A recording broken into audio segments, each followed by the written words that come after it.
মানুষ মানুষ কিন্তু একদিনে হওয়া সম্ভব নয়। কারণ মানুষ হতে গেলে কিছু গুণ তোমার মধ্যে সব সময় থাকতে হবে।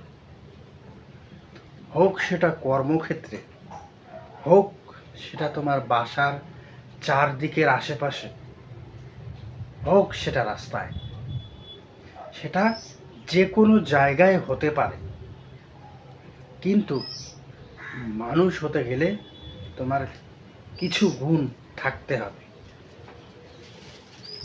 গুণ নাম্বার 1,